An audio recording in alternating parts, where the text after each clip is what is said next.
vinculadas al socio, a los órganos sociales y administración, a contabilidad, nulidades, disolución y transformación, y sociedades extranjeras y sociedades de personas, o sociedades extranjeras fundamentalmente, ¿sí? Que es lo que tenían en el programa como las 9 primeras clases. Y si bien previo al parcial hay algunas clases que son de sociedades anónimas, o de sociedad anónima, sociedades de personas de sociedad anónima, eso lo vamos a, como para segmentarlo, eso lo vamos a dejar para el segundo parcial, ¿sí? Vamos a dejar en el primer parcial, vamos a dejar toda esta primera parte, todas estas cuestiones que les mencionaba recién, y en el segundo parcial vamos a dejar los tipos societarios, ¿sí? Fundamentalmente sociedades de personas, sociedad anónima y sociedad de responsabilidad limitada. Entonces vamos a hacer esa segmentación. Más allá de que previo al primer parcial ya empecemos a hablar de sociedades de personas y algo de sociedad anónima. Así que bueno, eso se los quería mencionar inicialmente como para que lo tengan en cuenta. Sí, Florencia, dígame. Para hacer un doble check de la información que ha brindado, básicamente lo que son tipos de sociedades no entra para este examen, ¿sí? Para el segundo. Claro, no, para el primer parcial no, vamos a segmentarlo de esa manera, ¿sí? Ya lo vimos, ¿no? En clases porque lo estuvimos viendo, ¿no? No. Las cuestiones que estuvimos viendo en clase en cuanto a tipos, sí, responsabilidad, etcétera, sí. Eso sí entra. Sí, obviamente, eso sí. Las cuestiones vinculadas a clasificación, tipo, eso sí. Responsabilidad, eso sí. Pero ya cuando adentrarnos en un tipo particularmente y en cuanto al régimen de administración, etcétera, esas cuestiones no, a eso me refería fundamentalmente. No, por favor. Profesor. Sí. Disculpe, buen día. O sea que la clase 8 y la clase 9 quedan fuera del parcial, sería así, ¿no? No, la clase 8 y la clase 9 no. La clase 8 habla de vicisitudes, nulidades, disolución y transformación. Y la 9, sociedades extranjeras. Es así. Claro, yo tengo la clase 9, sociedad anónima, constitución y capital. Y la clase 8, sociedades extranjeras y sociedades de personas. Disculpa. Por eso le consultaba. No, déjame que lo veo bien, lo estaba viendo mal entonces.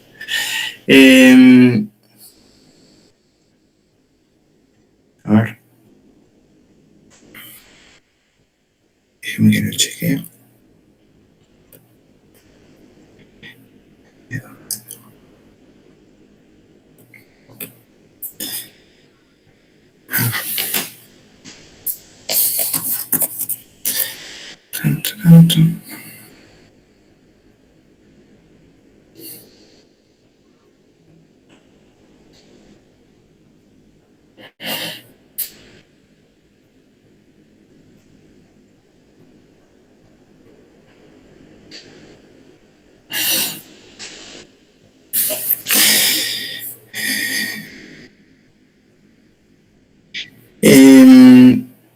Claro, sí, hasta la clase 8 sería, sí, es exactamente así, como usted dijo.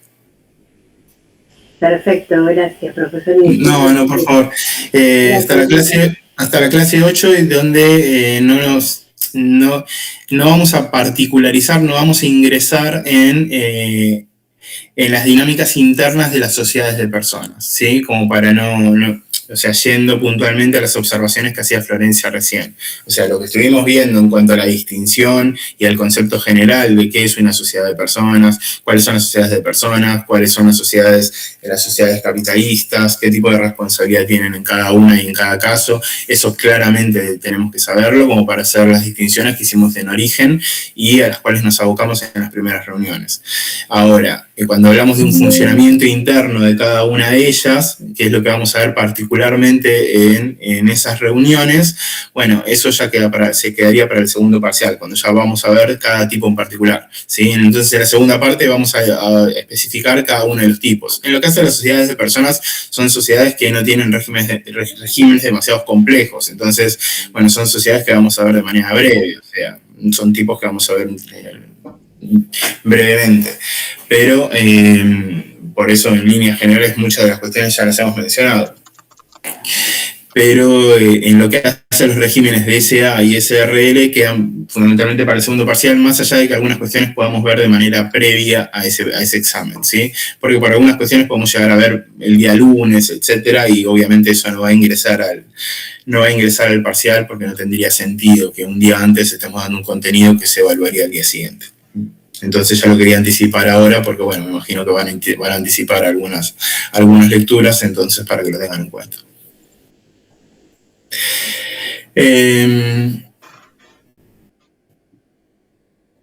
Vamos a admitir a Gabriel. Ok, entonces ¿estamos bien con esto? ¿Sí? Bueno, buen día, perdón, disculpe. ¿Usted en algún momento podrá subir las clases que nos quedan? Sí, lo voy a hacer en el día de hoy, es lo que les decía al principio de la reunión. Disculpe, me uní recién porque no podía conectarme. ¿Ya tomó lista? No, voy a tomar lista ahora, Gabriel. Sí, las que faltan hasta la clase 8 las subo en el transcurso de la tarde, ¿sí? Así que, como para que lo tengan en cuenta. De todas formas, si, bueno, quieren abundar sobre ese contenido, pueden, bueno, verlo en el manual de NICE en general, pero bueno, sé que es muchísimo más, pero bueno, en el transcurso del día de hoy les subo las dos clases que faltan respecto a mañana y pasado. Mañana y parcelito, ¿no? Sí, entiendo que sí. Así que bueno, bueno, pasamos lista entonces, hacemos eso.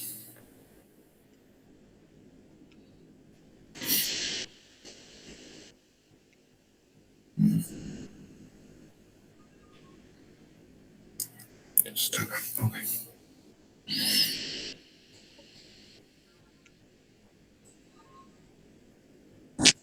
Buen día, profe. Recién me conecto. ¿Tomó lista? No, voy a tomar lista ahora.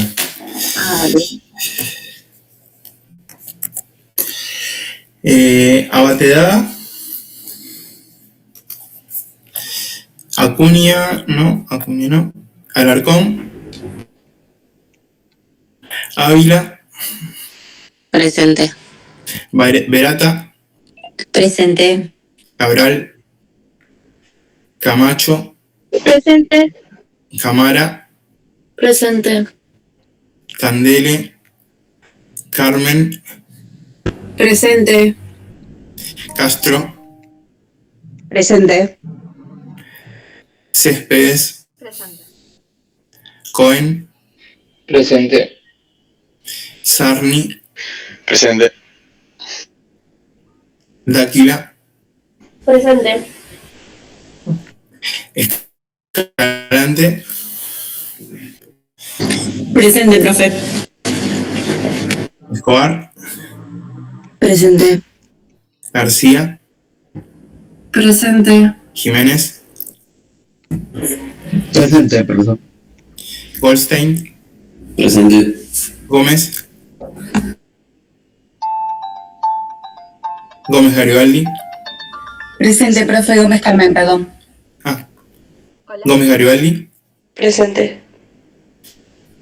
Herrera. Hola. ¿Sí? ¿Quién es? Holzer. Presente. Sí, acá. No me daba el botón. Está bien. Herrera. Holzer.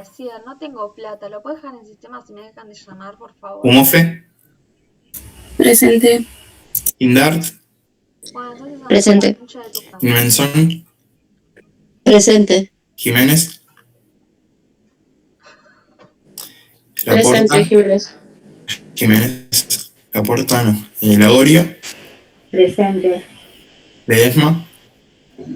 Presente. Luján, no. Maidana. Buen día, presente, profesor. Buen día. Marzano. No. Medina. Montenegro. Presente. Morales. Sí. Presente. Antón.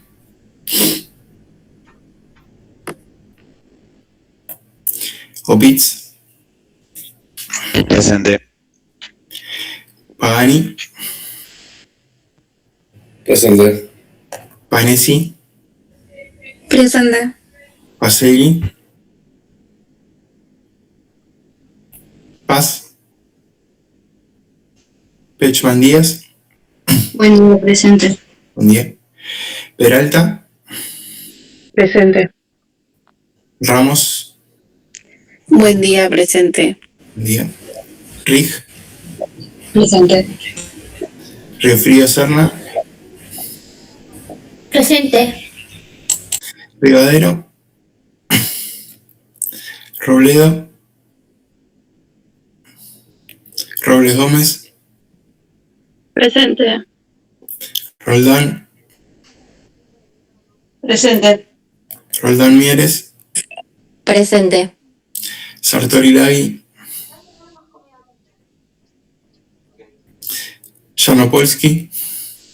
Presente. Singh. Vallejos. Vera. Vera Delfina. Buen día. Presente. Vera Evelyn. Presente. Villaverde. Presente. Zacarián. Presente, profe. Celaya.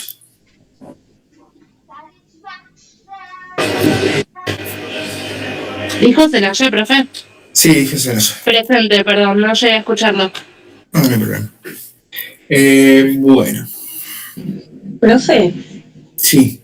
una pregunta. ¿El próximo parcialito no tendría que ser el viernes? ¿Por una cuestión de clases que entren o...? Sí, déjame chequear. A ver. La verdad Porque que... como ayer tuvimos y para mañana entraría como la clase de ayer, digamos, y la de hoy, como que...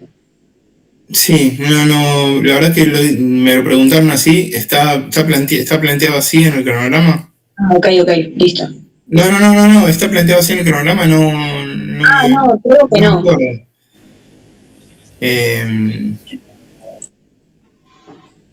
Sinceramente no me acuerdo.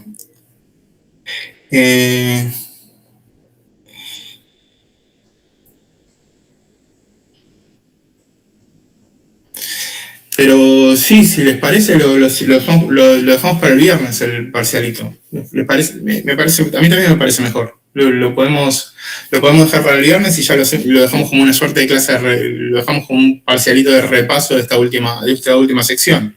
Si les parece, lo hacemos así. Sí, perfecto. ¿Sí? Por favor. Entonces hacemos así. Entonces, tanto la reunión de ayer como la reunión de hoy y la reunión de mañana quedarían para el parcialito del viernes, ¿sí? Entonces lo hacemos de esa manera. Sí, no hay ningún problema. No sé por qué lo había planteado de esa forma. La idea básicamente es que queden la mayor cantidad de contenidos como para hacer una suerte de repaso. Así que luego lo dejamos así. Después cualquier cosa lo comunico por si alguien no está presente. Así que bueno, básicamente en cuestiones administrativas quedamos de esa forma, ¿ok? Lo dejamos así. Bueno, retomando un poco lo que estuvimos charlando en el día de ayer, hoy vamos a retomar un poco las cuestiones vinculadas a cuestiones que nos habían quedado en relación a la sección cuarta, cuestiones vinculadas a publicidad, que es un tema que no habíamos tratado, que no habíamos visto, y cuestiones ya asociadas o vinculadas al socio, a la figura del socio. Para ya adentrarnos mañana a los temas siguientes que nos quedan pendientes en torno a esta línea que yo les mencionaba cuando arrancamos la reunión. Así que bueno, dicho esto, arranquemos.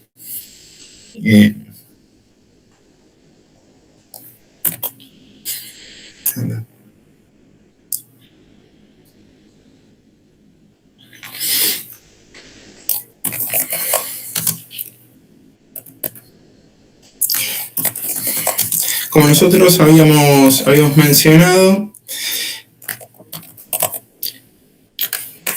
la sección cuarta estaba contenida en el artículo 21 al artículo 25 de la ley. Y básicamente está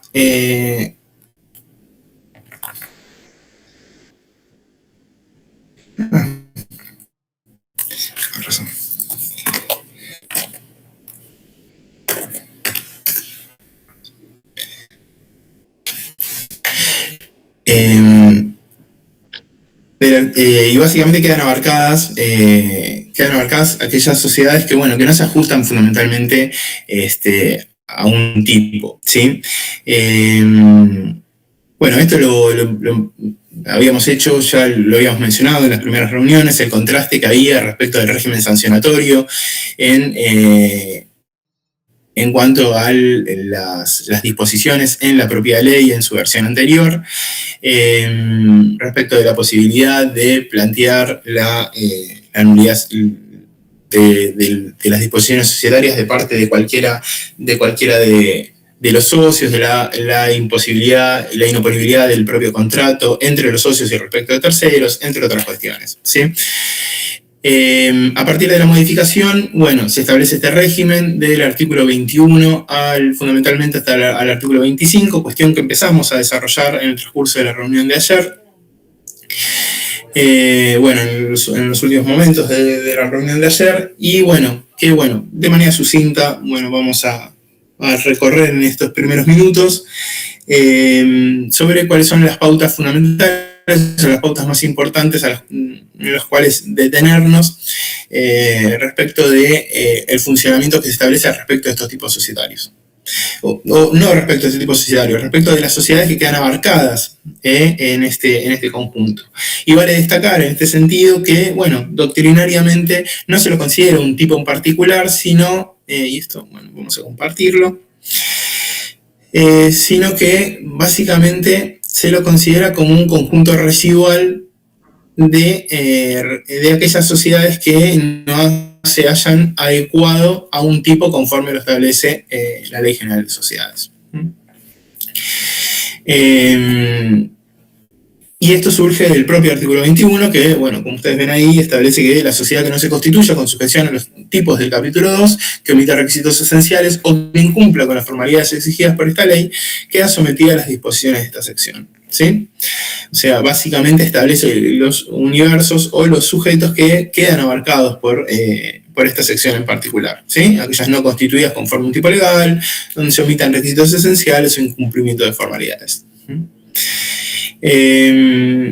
Bueno, el cambio respecto de la reforma es lo que mencionábamos antes, ¿sí? La posibilidad de que un socio plantee la nulidad ad nutum de la sociedad, la imposibilidad de oponer el contrato, cuestión capítulo que criticaba con severidad, etcétera, etcétera. El tipo de responsabilidad, que era solidaria e ilimitada en el caso previo a la reforma, y que hoy es simplemente mancomunada, ¿sí? Cuestiones que ya hemos abarcado cuando fundamentalmente hablábamos en las primeras reuniones respecto, bueno, cuando nos abocamos fundamentalmente a la unipersonalidad proveniente. En este caso, y a partir de las modificaciones que se realizan sobre la sección, sobre esta parte de la ley y estas cuestiones, principalmente sobre algunos temas, bueno, Nissen es muy crítico, ¿sí? Si ustedes se fijan en el manual o en el texto del curso de Derecho Societario de Nissen, que yo hago referencia respecto de la bibliografía que tienen de consulta, bueno, es muy crítico en general, fundamentalmente en la parte donde se establece la responsabilidad mancomunada y sobre algunas dinámicas que se proponen en esta sección cuarta.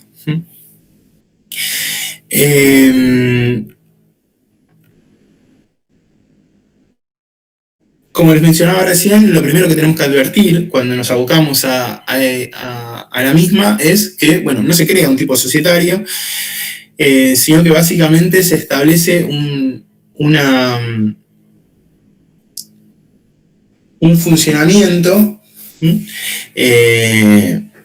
o un régimen jurídico a las sociedades que no adoptan un tipo o que tienen irregularidades como las que estaban advertidas en el artículo 21.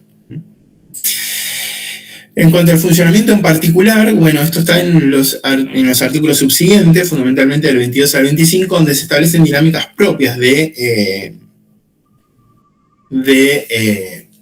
las sociedades que quedan abarcadas por esta sección.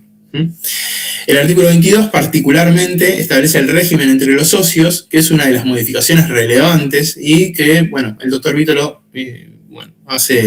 resalta fundamentalmente. ¿Por qué nunca tengo abierta la ley?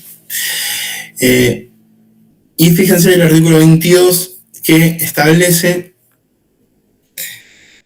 que, bueno, el contrato social puede ser invocado entre los socios, es oponible a los terceros solo si se prueba que lo conocieron efectivamente al tiempo de la contratación o del nacimiento de la relación obligatoria, y también puede ser invocado por los terceros contra la sociedad, los socios y los administradores.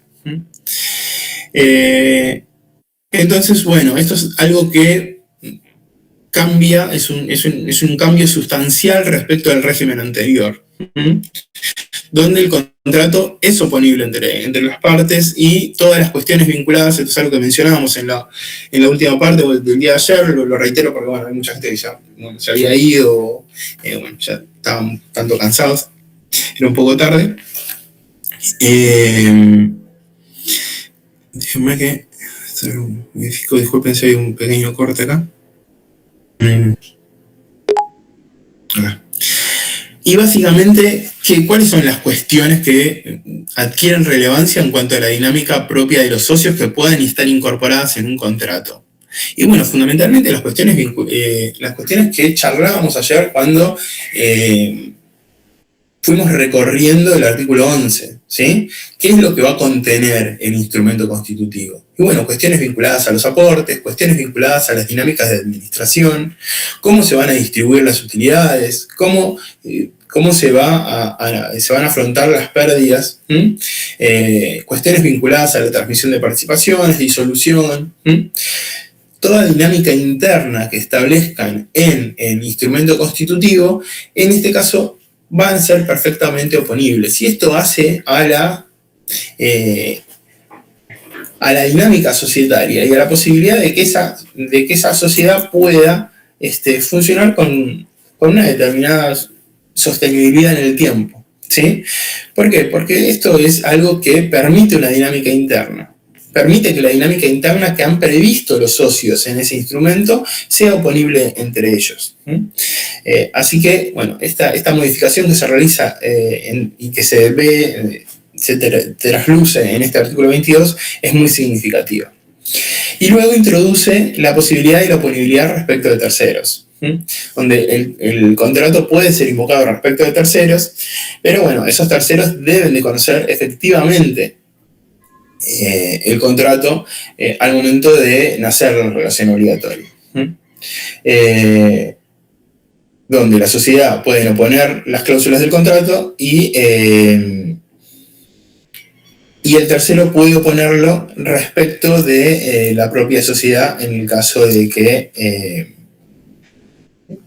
respecto a la misma en el caso de que lo conociese, ¿sí? Y bueno, esto surge del propio 22 también. Es oponible respecto de terceros, solo si se prueba que lo conocieron efectivamente al tiempo de la contratación o del nacimiento de la relación obligatoria, y también puede ser invocado por los terceros contra la sociedad, contra los socios y contra los administradores en función de esas dinámicas que se estableciesen o que se hubiesen establecido al momento en el propio instrumento constitutivo. Respecto de cualquiera de los sujetos, no solamente respecto de la propia sociedad, sino también respecto de los socios, de los administradores y de todos aquellos que formen parte de la misma. En lo que hace la representación de este tipo societario, de las sociedades que quedan abarcadas por la sección cuarta, disculpen. El 23 se refiere fundamentalmente a esto, establece que las cláusulas relativas a la representación, administración y demás que dispongan sobre la organización y gobierno de la sociedad pueden ser invocadas entre los socios.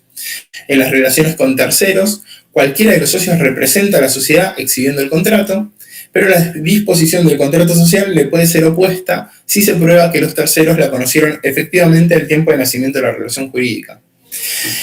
Entonces, todas las cuestiones vinculadas a estos temas pueden ser invocadas entre los socios. Esto viene un poco a cuenta y en relación a lo que hablábamos antes. Cualquiera de los socios puede representar a la sociedad con la mera exhibición del contrato, salvo que el contrato establezca una organización diferente en el mismo, ¿sí? Básicamente da da la posibilidad de organizar de acuerdo a lo que las partes, cómo las partes se establezcan en el marco del funcionamiento de la propia sociedad. Bueno, en ese sentido se puede plantear una administración conjunta, indistinta, bueno, diferentes mayorías. Eso es como las partes establezcan que van a funcionar o va a funcionar la sociedad particularmente, ¿sí? No hay grandes restricciones en ese sentido. En lo que hace a los bienes registrables, y esto también es algo que mencionábamos ayer, se permite la adquisición de bienes registrables. Eso está en la segunda parte del 23, en el título de bienes registrables, e indica que para adquirir bienes registrables la sociedad debe acreditar ante el registro su existencia y las facultades de su representante, y tiene que haber un acto de reconocimiento de todos quienes afirman ser sus socios, que puede ser por escritura pública o instrumento privado con firma autenticada por escribano, y el bien se va a inscribir a nombre de la sociedad, debiendo indicar la proporción en la que participan los socios de tal sociedad. Entonces tiene que haber un acto de reconocimiento a partir del cual, o en el cual deben de participar todos los socios o todos aquellos que dicen ser los socios de esa sociedad en el registro. Y esto da la posibilidad de que por esa vía la sociedad pueda adquirir el bien registrable, y se deja de manifiesto cuál es la proporción en la que participan cada uno de estos socios. Bueno, entonces, de alguna manera el hecho de quedar en esta sección no impide la posibilidad de adquirir un bien, de un bien registrable, puede ser, cualquier bien que quede en cualquier tipo de registro. Bueno, en cuanto a la prueba de la sociedad, es absolutamente amplio. Acá me pregunta. No, Tomás. Bueno, yo tomo el presente, quédese tranquilo.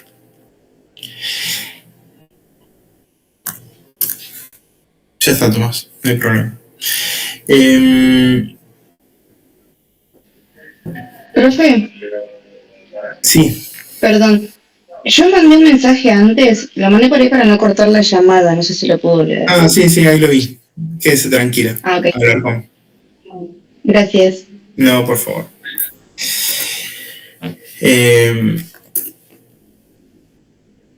Así que bueno, volviendo a esto, en cuanto a la prueba de la sociedad, puede acreditarse por cualquier medio de prueba, ¿sí?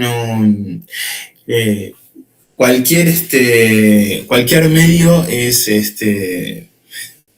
es una vía por medio de la cual se puede probar la existencia de la sociedad. Ya se abandona una visión estricta y formalista y restrictiva en este sentido, y bueno, es muy amplia desde este punto de vista la posibilidad de probar la existencia de la sociedad. En lo que hace a la responsabilidad, acá quizás radican una de las principales críticas de aquellos que tienen una visión bastante restrictiva respecto del abandono del régimen sancionatorio que existía en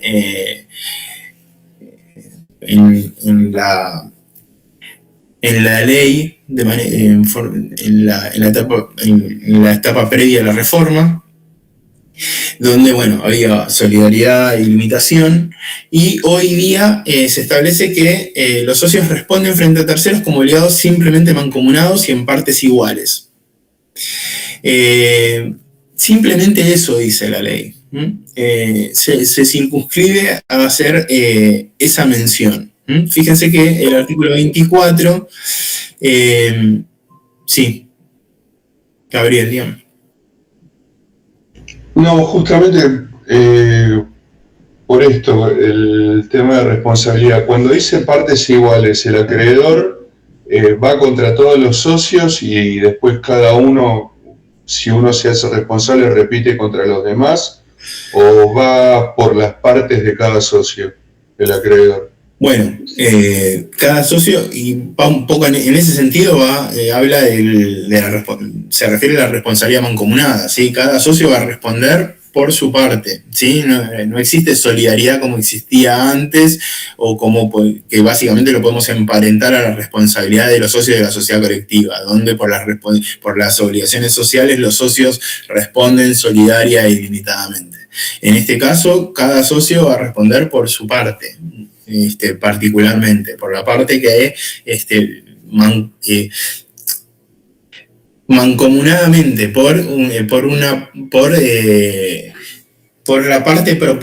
parte proporcional, ¿sí? Entonces, por ejemplo, si hubiera dos socios, bueno, a priori, salvo que se establezca una dinámica diferente dentro de la sociedad, cada uno debería de responder por el 50%. ¿Sí? A priori, lo que se establece es eso. Y uno como externo, uno como un acreedor externo, no podría reclamar más allá de ese 50% a cada uno, ¿sí? Porque, bueno, la responsabilidad justamente es mancomunada, ¿sí? No opera la solidaridad en este caso, entonces no habría repetición. La repetición opera cuando hay solidaridad y cada uno de ellos puede, o sea, tiene que afrontar la obligación y luego repetir contra sus consocios. Podría llegar a ser el caso. Ok, gracias. Sí.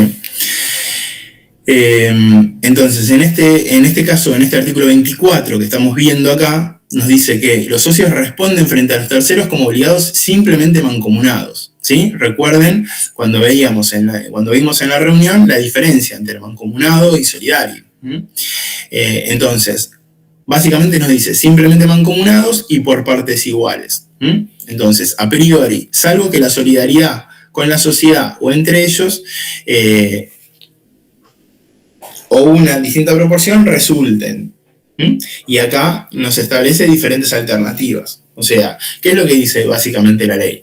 Bueno, si nada dicen, la responsabilidad de los socios, como hablábamos con Gabriel recién, va a ser mancomunada y en partes iguales. Entonces, somos dos socios, bueno, a priori, si no establecemos una dinámica diferente, vamos a responder de forma mancomunada y en partes iguales.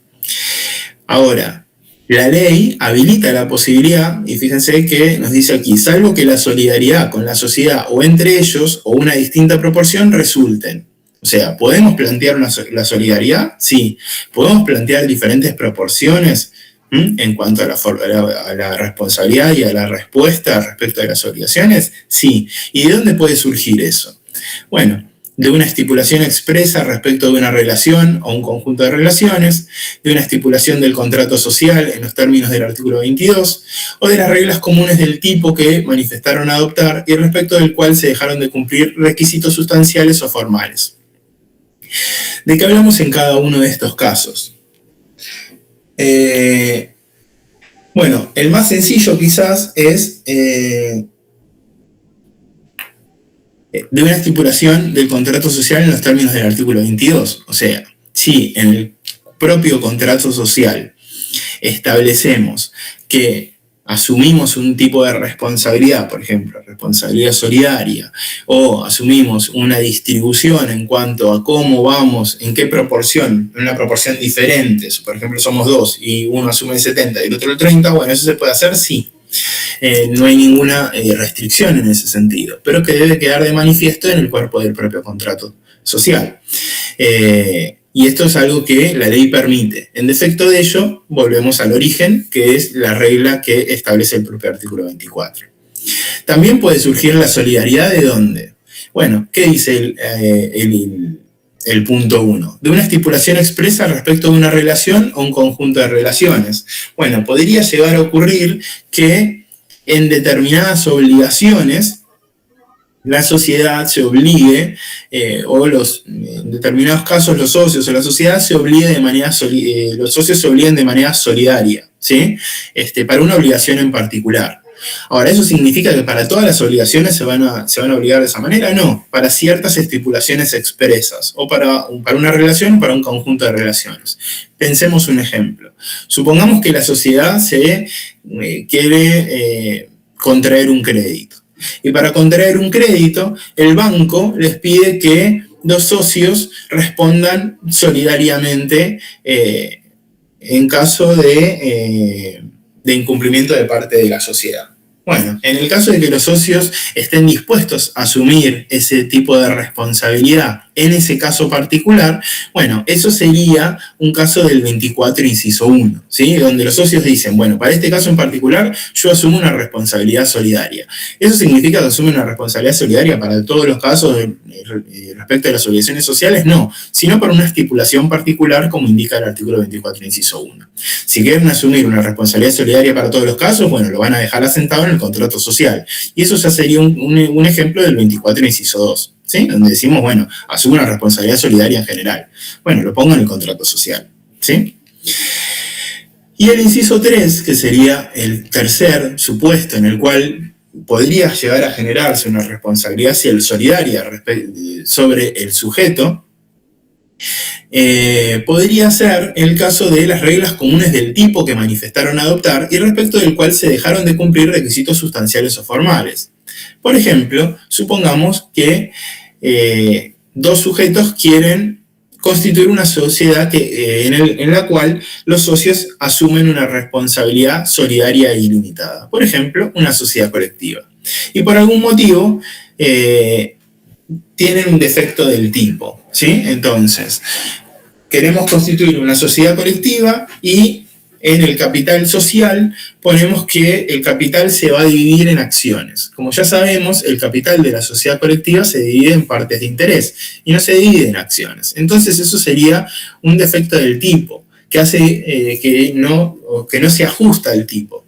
Entonces, esa circunstancia hace que la sociedad tenga que funcionar de acuerdo a las disposiciones de la sección cuarta. En virtud de ello, va a tener el funcionamiento que estamos viendo en estos artículos. Ahora, los socios asumen o tenían la intención de asumir una responsabilidad solidaria. ¿Por qué?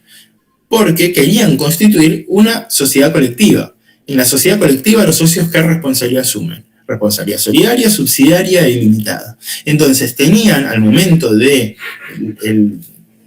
desarrollo del contrato constitutivo, tenían el ánimo de asumir ese tipo de responsabilidad en la constitución de la sociedad. Entonces, ¿qué nos dice el 24, inciso 3? Bueno, si los socios tenían en la adopción del tipo el ánimo de asumir una responsabilidad solidaria y por defectos del tipo quedaron abarcados en la sección cuarta, bueno, sin perjuicio de eso, la responsabilidad sigue siendo solidaria, ¿sí? O sea, una cosa no obsta a la otra. Entonces, estos serían los tres supuestos donde la responsabilidad podría extenderse a solidaria. En casos particulares, como por ejemplo un crédito, donde el socio asume la responsabilidad solidaria para el caso en particular, que sería el inciso 1, en el caso donde específicamente en el contrato social digan yo quiero asumir una responsabilidad solidaria, o en el inciso 3 donde dicen, bueno, asumimos un tipo o creamos una sociedad adecuándonos a un tipo donde los socios tienen esa responsabilidad, pero por defectos del tipo no podemos seguir adelante con el mismo. Entonces quedamos abarcados por esta sección cuarta, ¿sí? ¿Quedó claro esto por los casos en los cuales esta situación se da? ¿Alguna duda sobre esto? ¿Sí? ¿Estamos? Ok.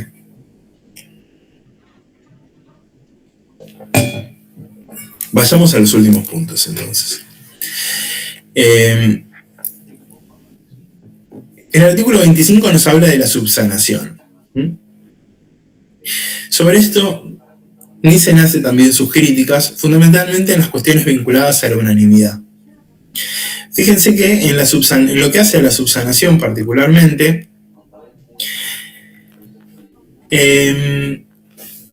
la ley dice que en el caso de las sociedades incluidas en esta sección, la omisión de requisitos esenciales, tipificantes o no tipificantes, la existencia de elementos incompatibles con el tipo elegido, la omisión de cumplimiento de requisitos formales, pueden subsanarse a iniciativa de la sociedad o de los socios en cualquier tiempo durante el plazo de duración previsto en el contrato. A falta de acuerdo unánime de socios, la subsanación puede ser ordenada judicialmente en procedimiento sumarísimo.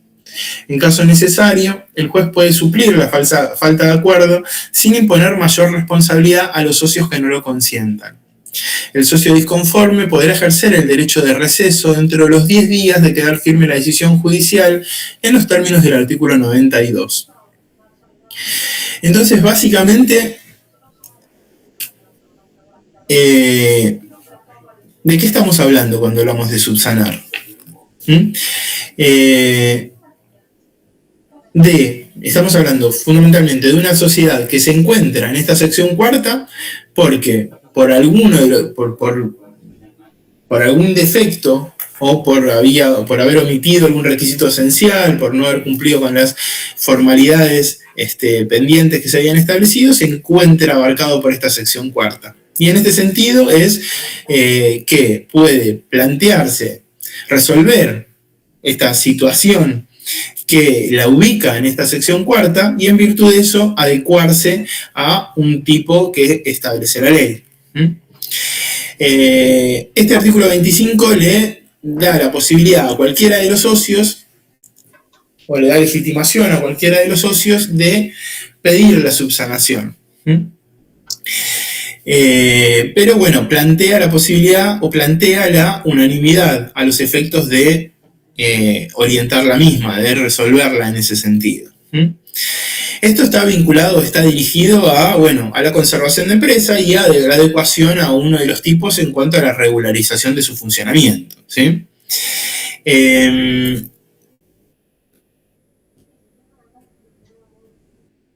este sentido es que, se puede plantear en cualquier momento, en tanto y en cuanto se encuentre dentro del plazo, y en el caso de que no haya acuerdo, que no haya unanimidad, se puede instar un procedimiento judicial a los efectos de que esta cuestión se resuelva.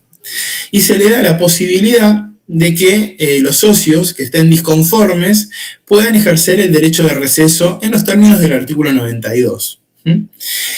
¿Qué significa el derecho de receso? Básicamente de retirarse de la sociedad,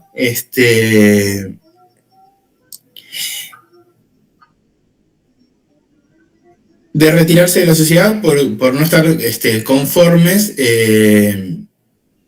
no estar de acuerdo con el procedimiento que se está instando en este caso en particular. Vito lo difiere con el término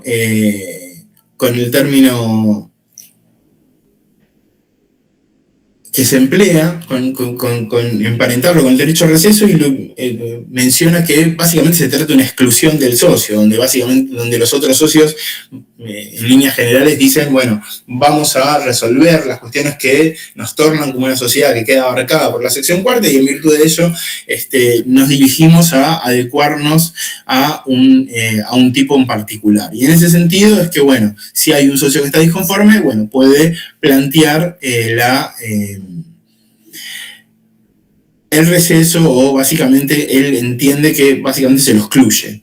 ¿Qué significa la exclusión? Y lo que significa la exclusión, vayamos un segundo al 92, es que por la porción o por la porción de capital que tenga ese sujeto, va a haber que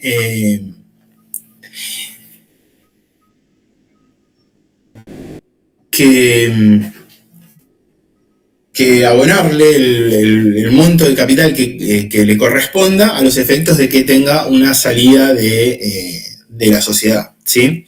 Fíjense que la exclusión, particularmente en el artículo 92, dice lo siguiente: dice, el socio excluido tiene derecho a una suma de dinero que represente el valor de su parte a la fecha de la invocación de la exclusión. Si existen operaciones pendientes, el socio participa en los beneficios o soporta de sus pérdidas. La sociedad puede retener la parte del socio excluido hasta concluir las operaciones en curso del tiempo de la separación.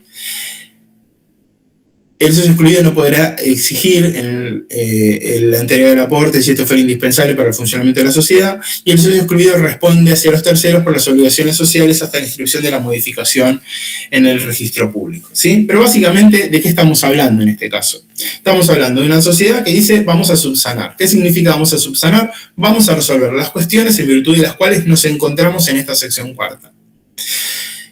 Si hay un socio que dice, yo no estoy de acuerdo, entonces quiero salir de la sociedad porque no quiero continuar con esta situación, que puede incluso instarse judicialmente Bueno, ese el socio que va a estar excluido en virtud de ello, va a tener derecho a una suma de dinero que represente el valor de su parte a la fecha en que se invoque esta exclusión. Que fundamentalmente, ¿de dónde va a surgir ese valor? Esencialmente. Bueno, esencialmente va a surgir de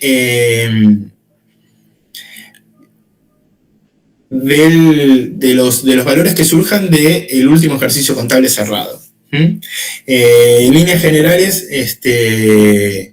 en el caso de que haya algún tipo de controversia, en algún caso se puede llegar a recurrir a alguna pericia judicial, si es que hay alguna controversia sobre este tema en particular, pero fundamentalmente se va a resolver sobre los valores que surjan de los estados contables.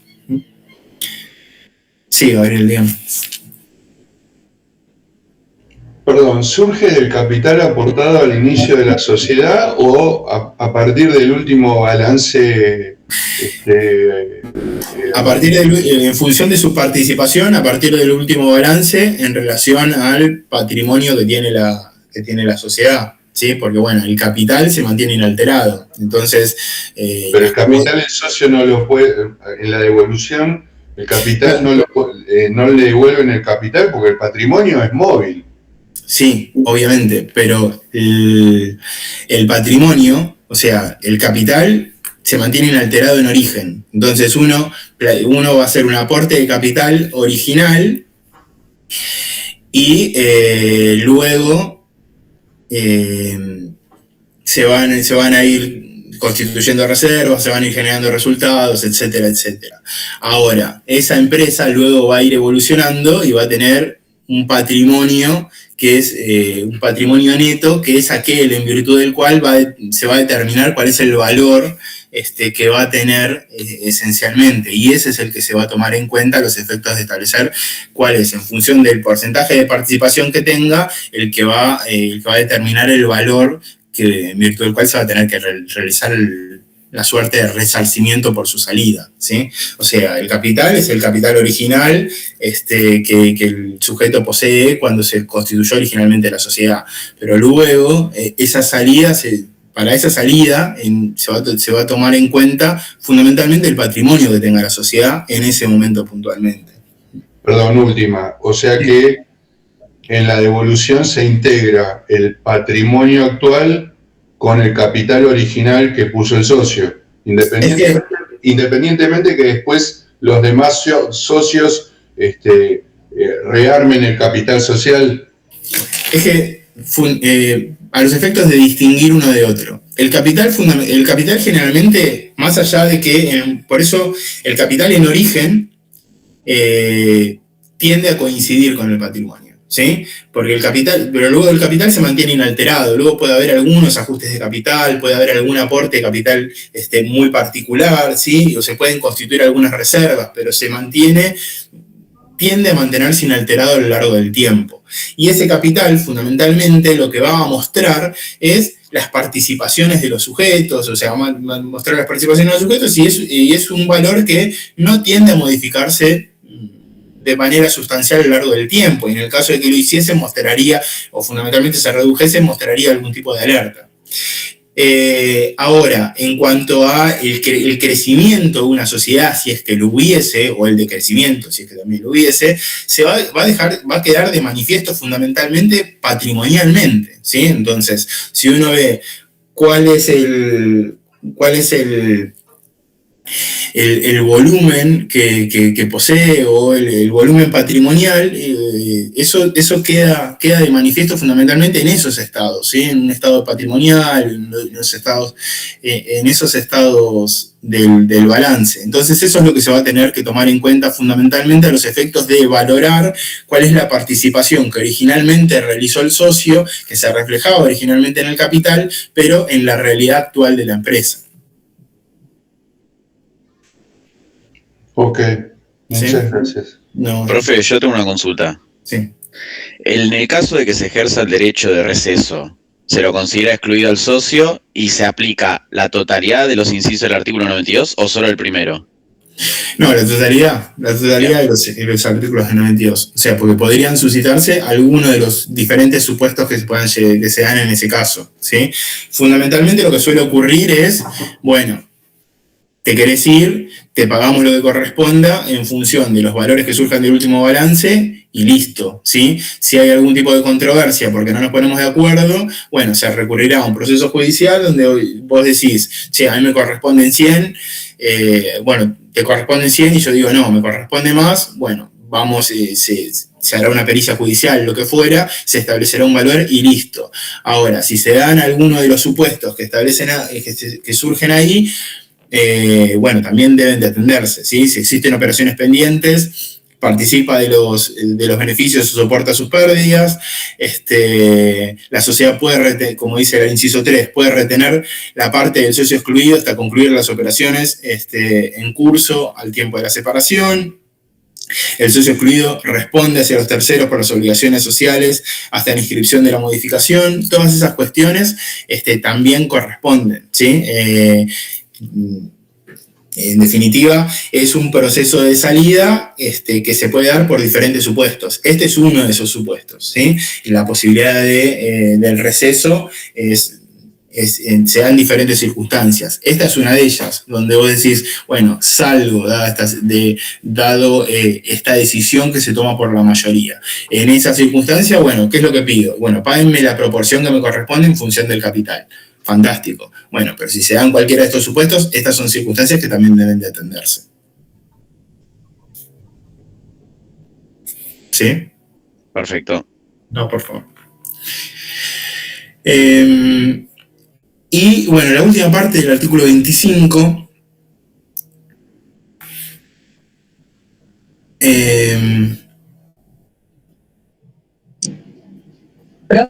Profe, sí. una pregunta. Pero entonces, o sea, visto de esto de la subsanación, ¿considera que el socio que no quiere está siendo excluido y por eso ahí se va el artículo 92? ¿O qué es lo que critica? Porque como que me perdí ahí. No, de manera de la terminología fundamentalmente, ¿sí? Porque básicamente lo que se plantea, lo que indica la ley es el receso. El receso en líneas generales es decir, bueno, en determinadas circunstancias yo ejerzo el derecho de receso, es decir, bueno, por ejemplo, si hay un cambio en el objeto, si se aumenta el capital más allá de un determinado valor, más allá del quíntuplo, yo digo, bueno, ejerzo el derecho de receso, pido que me paguen mi parte proporcional y me retiro, ¿sí? En este caso lo que dice Vítolo es, bueno, pará, acá hay un procedimiento en virtud del cual a mí me dejan afuera, o sea, donde dicen, bueno, yo no estoy de acuerdo y a mí básicamente me excluyen de la sociedad. Entonces, terminológicamente dice, no correspondería tanto hablar de un receso, sino que básicamente se lo excluye al socio porque hay una decisión de la mayoría de ir en un determinado sentido. Ok, y entonces lo que dice este artículo es... En cuanto a las consecuencias son similares. La consecuencia es la misma. O sea, dice, o nos quedamos como, nos regimos por la sección cuarta, o subsanamos y vemos si nos podemos adecuar a un tipo legal. ¿Sería esto el artículo 25? El artículo 25 es, el artículo 25 dice, va en el sentido de subsanamos y nos adecuamos a un tipo. O sea, vos y yo, estamos, Florencia, Bruno y Maximiliano, hacemos una sociedad. En esa sociedad, bueno, por defectos del tipo, queda abarcada por la sección cuarta. Y Florencia y Bruno dicen, bueno, vamos a subsanar y nos vamos a adecuar como para constituir una SRL. ¿Por qué? Porque no queremos más tener este funcionamiento y queremos resolver y adecuarnos a un tipo y regirnos por las pautas de la SRL, que es la que se ajusta al tipo de sociedad que queremos llevar adelante. Y yo digo, bueno, yo no estoy de acuerdo. Entonces, como no existe la unanimidad para poder hacerlo, existe la posibilidad de instar un proceso judicial para poder llevarlo adelante.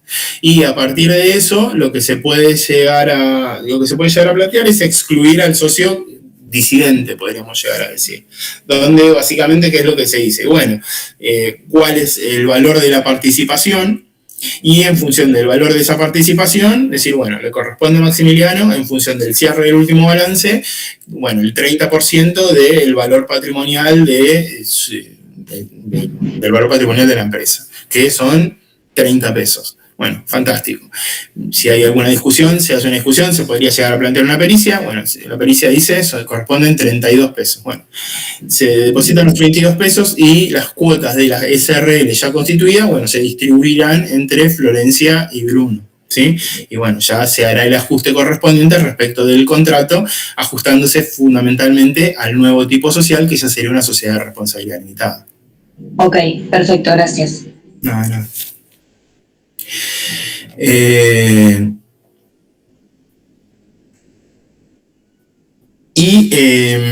la segunda parte del artículo 25 también se menciona la posibilidad de la disolución y liquidación de la sociedad, ¿sí? Y básicamente indica que cualquiera de los socios puede provocar la disolución de la sociedad cuando no medie estipulación escrita del pacto de duración, notificando fehacientemente tal decisión a todos los socios. Sus efectos se producirán de pleno derecho entre los socios a los 90 días de la notificación. Los socios que deseen permanecer deben pagar a los salientes por su parte social. Y la liquidación se rige por las normas del contrato y de esta ley, ¿sí? Entonces, básicamente da la posibilidad de, bueno, nos encontramos en esta situación donde no se ajusta a un tipo en particular y alguno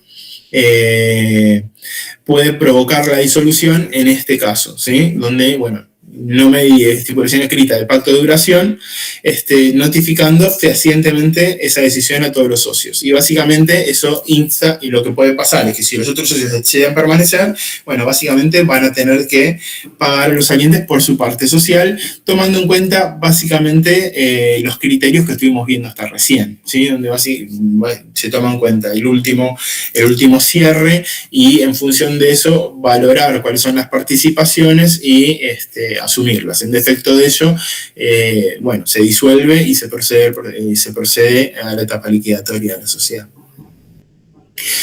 Y eso, bueno, en líneas generales serían las cuestiones vinculadas a la sección cuarta, ¿sí? Que de alguna manera habíamos empezado a ver en las primeras reuniones, y bueno, estos serían los artículos que nos quedaban pendientes respecto de ella, ¿sí?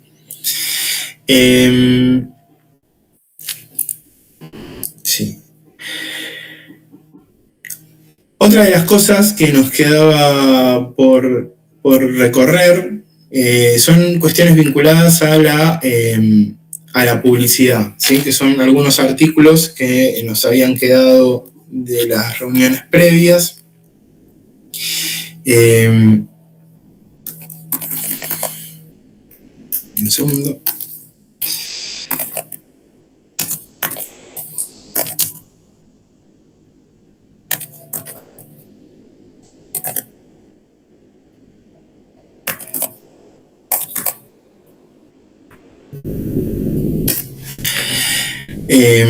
Y que básicamente lo tenemos desarrollado a partir del artículo 6, ¿sí? Del artículo 6 hasta el artículo 13 de la Ley General de Sociedades. Del artículo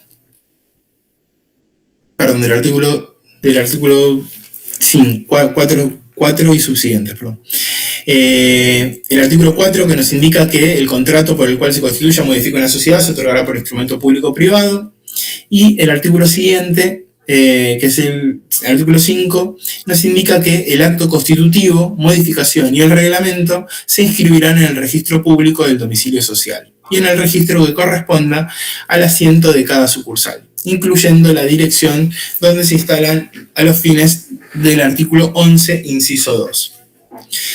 La inscripción se dispondrá previa ratificación de los otorgantes, excepto cuando se extienda por instrumento público. El artículo 6, que es el artículo siguiente, que va un poco en este sentido, establece el plazo para la inscripción. Y acá hay varias modificaciones que se realizaron sobre este tema en particular, porque bueno, no hay un régimen sancionatorio asociado fundamentalmente a esto, ¿sí? El artículo 6 establece que dentro de los 20 días del acto constitutivo se presentará al registro público para su inscripción o en el caso a la autoridad de contralor. El plazo para completar el trámite será de 30 días adicionales, quedando prorrogado cuando resulte excedido lo normal el cumplimiento de los procedimientos. Sobre este tema, básicamente el registro público tiene que realizar un control de legalidad, o sea, un control previo a la inscripción respecto de los requisitos legales y fiscales, que, bueno, en líneas generales tiene como finalidad, la protección de los socios, la protección de los terceros en cuanto a la regularidad del ente, y, bueno, podríamos mencionar también la protección del tráfico jurídico en cuanto a la seguridad y la previsibilidad de las relaciones comerciales, en tanto y en cuanto se ajuste un tipo y a las previsiones que establece la propia ley en cuanto a las relaciones que tenga, tanto internamente como respecto de terceros. En cuanto a la naturaleza del control registral que surge de estos propios artículos, básicamente, bueno, como les mencionaba recién, se hace una suerte de control de legalidad donde se verifica la capacidad de los otorgantes, cuestiones que ya estuvimos viendo de alguna manera a partir del artículo 27 y subsiguientes, el cumplimiento de los requisitos del artículo 11 que estuvimos viendo en el transcurso del día de ayer, el cumplimiento de las normas de la Ley General de Sociedades y la observancia de los requisitos fiscales establecidos por la propia ley, ¿sí? Y en este sentido es que se establece un control formal desde el punto de vista de la autenticidad del instrumento, el cumplimiento de las formalidades y de la documentación, y respecto del contenido del contrato, ¿sí? En el sentido de, bueno, las cuestiones vinculadas al ajuste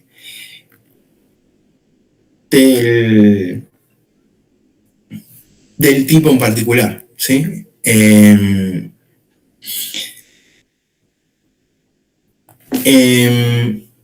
El artículo siguiente, que es el artículo 7, se refiere a la inscripción registral y expresa que la sociedad solo se considera regularmente constituida con su inscripción en el registro público de comercio, ¿sí? O sea, acá introduce el concepto de sociedad regular, ¿sí? ¿De qué se considera como sociedad regular? Esto es algo que adquiría fundamental relevancia con en la redacción previa de la propia Ley General de Sociedades, en el sentido de que, bueno, en el caso de considerarse una sociedad irregular, existía todo el régimen sancionatorio que de alguna manera estuvimos mencionando recién cuando nos abocamos a la sección cuarta, ¿sí? Hoy, a partir de la existencia del propio contrato constitutivo, la sociedad ya tiene la posibilidad de funcionar y tiene normas de funcionamiento bastante claras, fundamentalmente en términos de oponibilidad del propio contrato, incluso respecto de terceros, en tanto y en cuanto el propio contrato trascienda las esferas y el horizonte de la propia sociedad. En ese sentido es que, bueno, Nissen habla de que la sociedad surge en cuanto a su existencia a partir del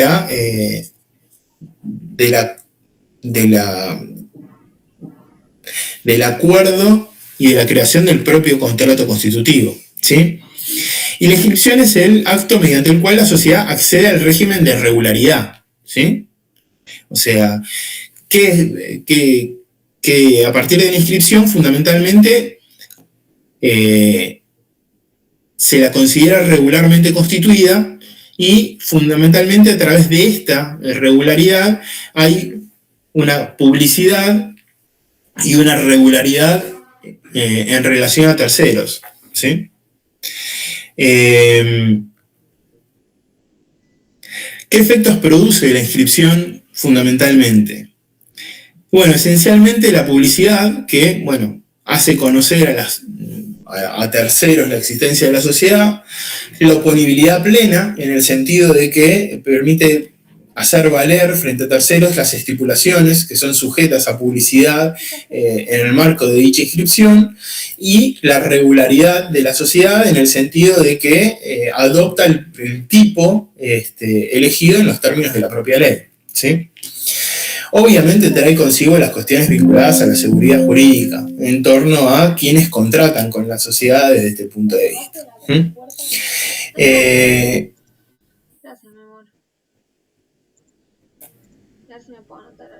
En relación a si nace o no a partir de la inscripción, bueno, ha habido una discusión doctrinaria sobre esto, como yo les adelantaba de alguna manera. Nielsen tiende a aseverar que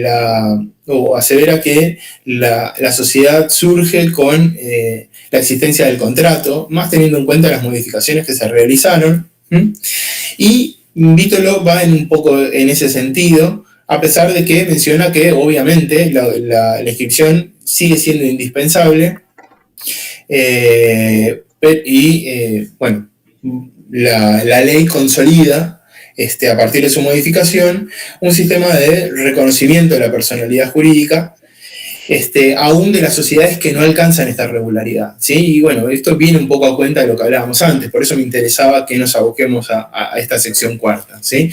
Porque bueno, las cuestiones asociadas a la oponibilidad, fundamentalmente del contrato social, le da la posibilidad de funcionar a aquellas sociedades que no hubiesen alcanzado o que no hayan alcanzado la regularidad en los términos de este artículo 7 que acabamos de mencionar. En el caso de que una sociedad no hubiese alcanzado la inscripción, bueno, básicamente no accede a la regularidad y queda sometida, en el caso, al régimen previsto por la sección cuarta con los alcances que acabamos de mencionar. Pero la consecuencia ya no es la nulidad como teníamos en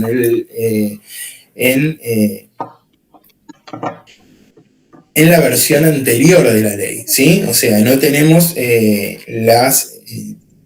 régimen sancionatorio que teníamos previo. El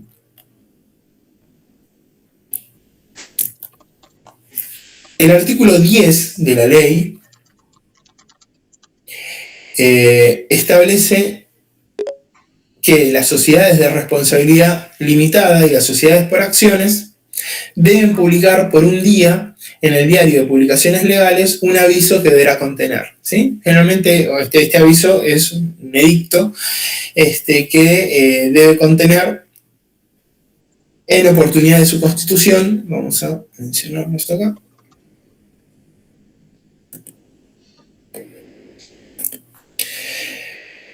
nombre, edad, estado civil, profesión, número de documento de identidad de los socios, fecha del instrumento de constitución, razón social, denominación de la sociedad, domicilio, objeto social, plazo de duración, capital, composición de los órganos, organización de la representación, fecha de cierre del ejercicio, ¿sí? En el momento en que se constituya la sociedad, todas esas cuestiones deben de publicarse en el diario de publicaciones legales correspondientes, ¿sí? Y esto viene un poco en el sentido que mencionábamos antes. Poner en conocimiento de terceros de todas estas cuestiones que hacen a la existencia de la sociedad y que de alguna manera surgen del propio artículo 11 que mencionábamos antes, del instrumento constitutivo. Y en oportunidad de la modificación del contrato o disolución, la fecha de resolución de lo que debe de publicarse es la fecha de resolución, y cuando la modificación afecte los puntos 3 a 10 del apartado A, debe determinarlo en la forma establecida, ¿sí? Cuestiones vinculadas a la razón social, al domicilio, al objeto, al plazo, al capital, a la composición de los órganos, a organización o a fecha de cierre, deberán detallarse también. En el caso de que haya modificaciones no inscriptas, como establece el artículo siguiente, que es el artículo 12, las modificaciones no inscriptas obligan a los socios otorgantes y son inoponibles a terceros. No obstante, esos terceros pueden alegarlas contra la sociedad y los socios, salvo en las sociedades por de responsabilidad limitada, ¿sí? Entonces, bueno, hay una obligación de publicar en el sentido que mencionábamos recién, ¿sí? Básicamente la función que trae consigo la publicidad, bueno, es una función informativa y de seguridad jurídica en el sentido de brindar transparencia a las relaciones comerciales y, bueno, poner en conocimiento todas estas cuestiones que surgen del contrato social.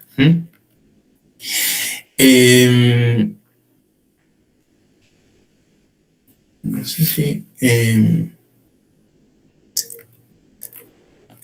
me estoy olvidando algo respecto a esto. Ahí pude ver. Bueno.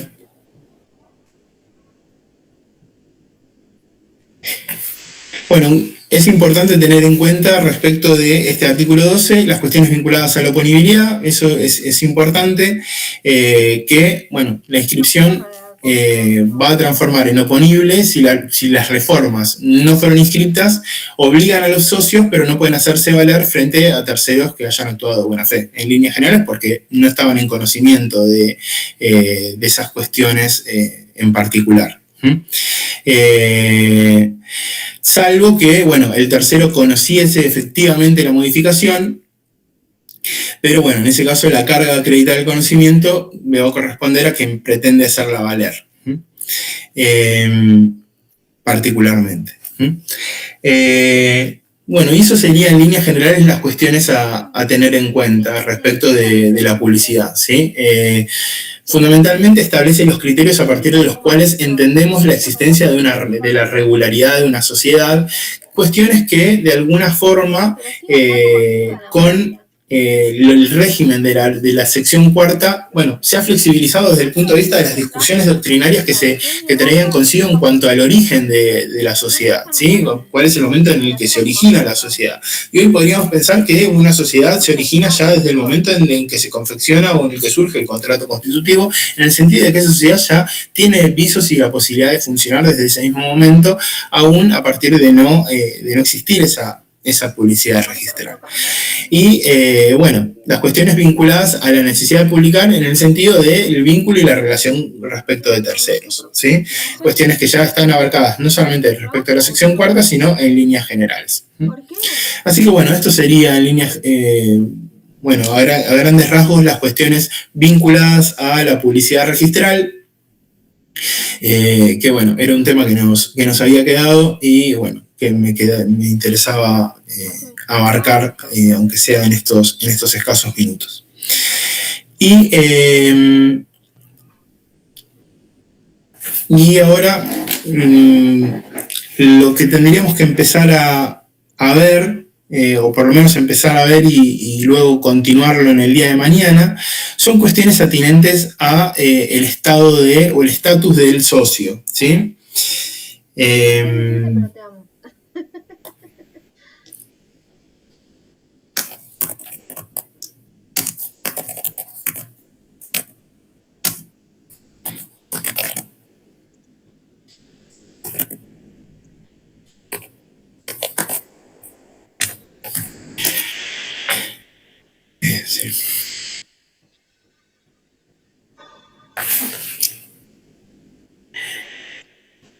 Que es algo que de alguna manera estuvimos o empezamos a mencionar de alguna forma en el transcurso del día de ayer, cuando hablamos un poco del socio oculto, si ustedes recuerdan en líneas generales.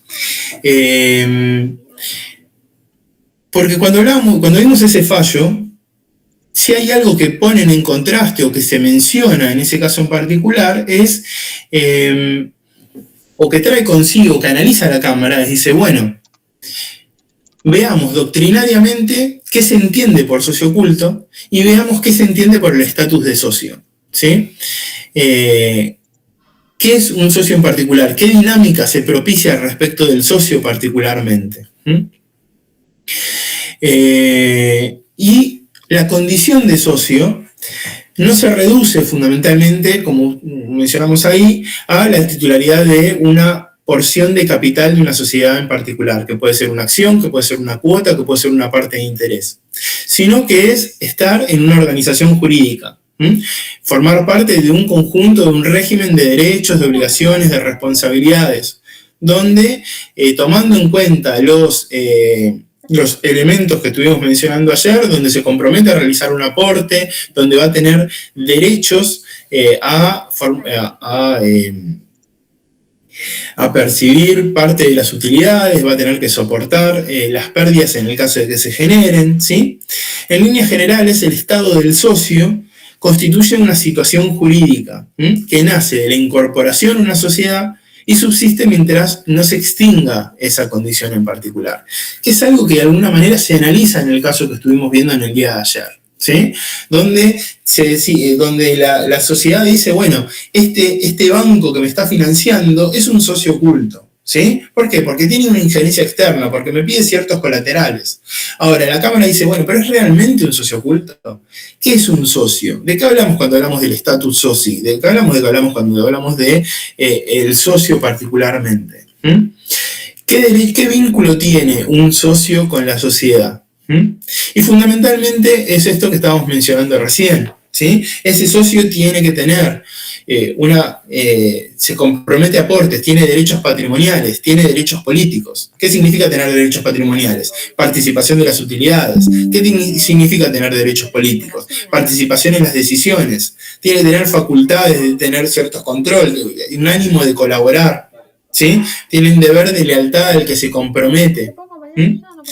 Tiene ciertas responsabilidades, ¿sí? Eso es el estatus jurídico al que hacemos referencia cuando hablamos del estatus del socio, el estado del socio, la relación o el vínculo con la sociedad.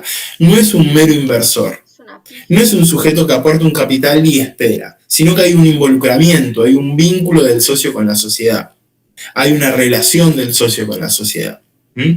Sino el mero aporte de capital, en el caso que vimos ayer, por ejemplo, sería un claro vínculo y una sencilla forma de establecer un carácter de socio oculto, por ejemplo, en ese caso. Y como vimos, la Cámara entendió que no era así.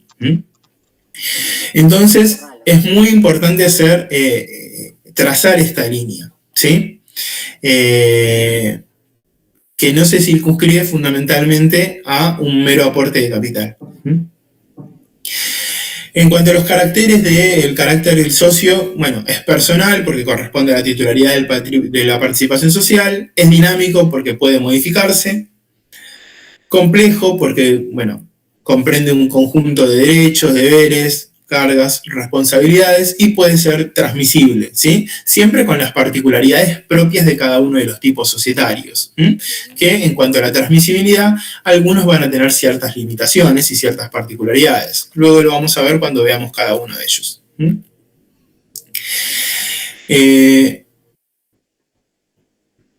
Vamos a salir un poco de esto. Una de las cuestiones...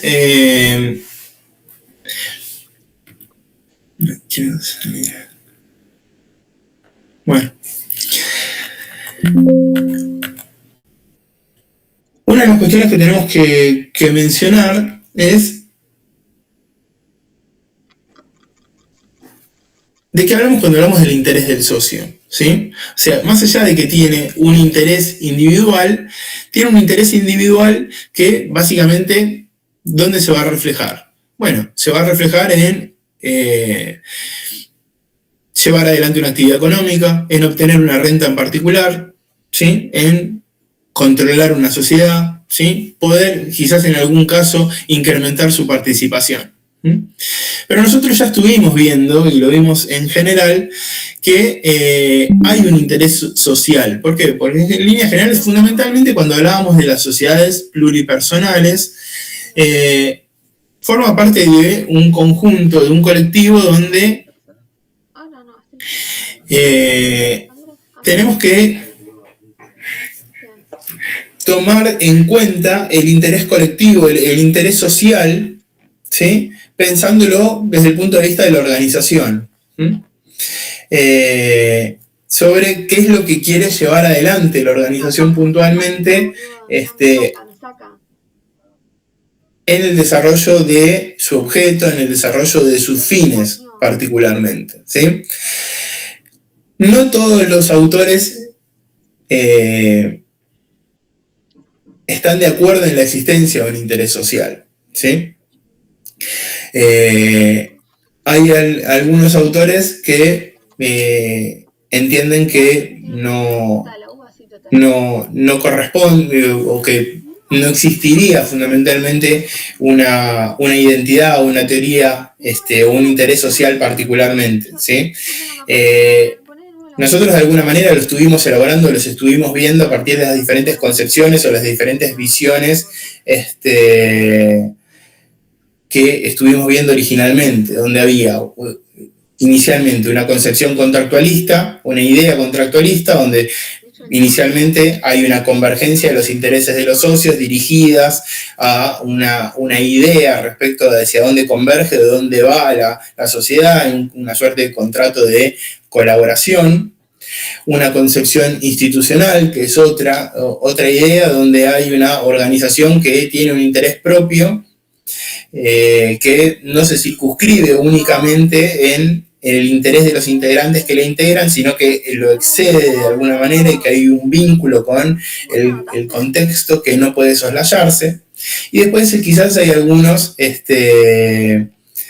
autores, un tanto una doctrina contemporánea, que quizás rechaza las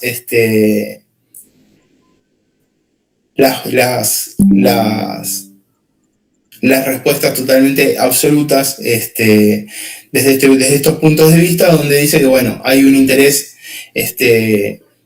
funcional que básicamente está dirigida a la conservación y al desarrollo de la empresa bajo una forma societaria en particular. El desarrollo de la empresa en el sentido de la obtención de utilidades. En líneas generales, los doctrinarios a los que hacemos referencia van un poco en a los que nos remitimos fundamentalmente, van un poco en los sentidos que vimos anteriormente, en una idea contractualista, en una idea de una posición institucional, ¿sí? Con algunos matices, ¿sí? La idea contractualista desde el punto de vista de que haya una confluencia de voluntades de los diferentes sujetos dirigidas a la consecución de un objeto, de un fin en particular que confluye hacia un interés social, y una posición institucionalista donde básicamente el interés no se circunscribe únicamente a la posición de la sociedad, sino que no puede soslayarse la influencia o el vínculo que la sociedad puede llegar a tener con otras instituciones o con otros sujetos que son ajenos a ella.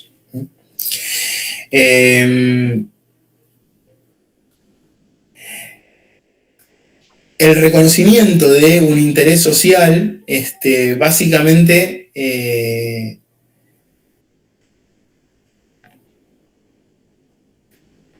tiene algunas consecuencias, en el sentido de que, bueno, el ejercicio de ese interés societario, el interés social que puede llegar a desarrollar la sociedad, básicamente se tiene que realizar conforme a la buena fe, a la prohibición de abusos del derecho, al deber de lealtad hacia la sociedad en particular, en líneas generales.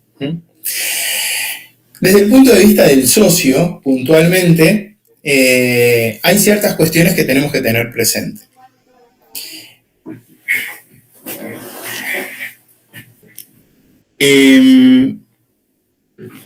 Y tomando en cuenta algunas cuestiones asociadas en la propia ley,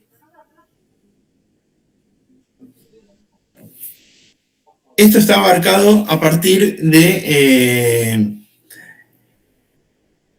del artículo 36 y subsiguientes.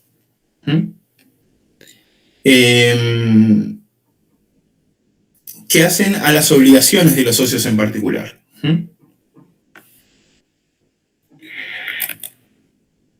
Esto lo vamos a dejar para dentro de un rato. Esto ya lo vimos. Acá, quería llegar acá.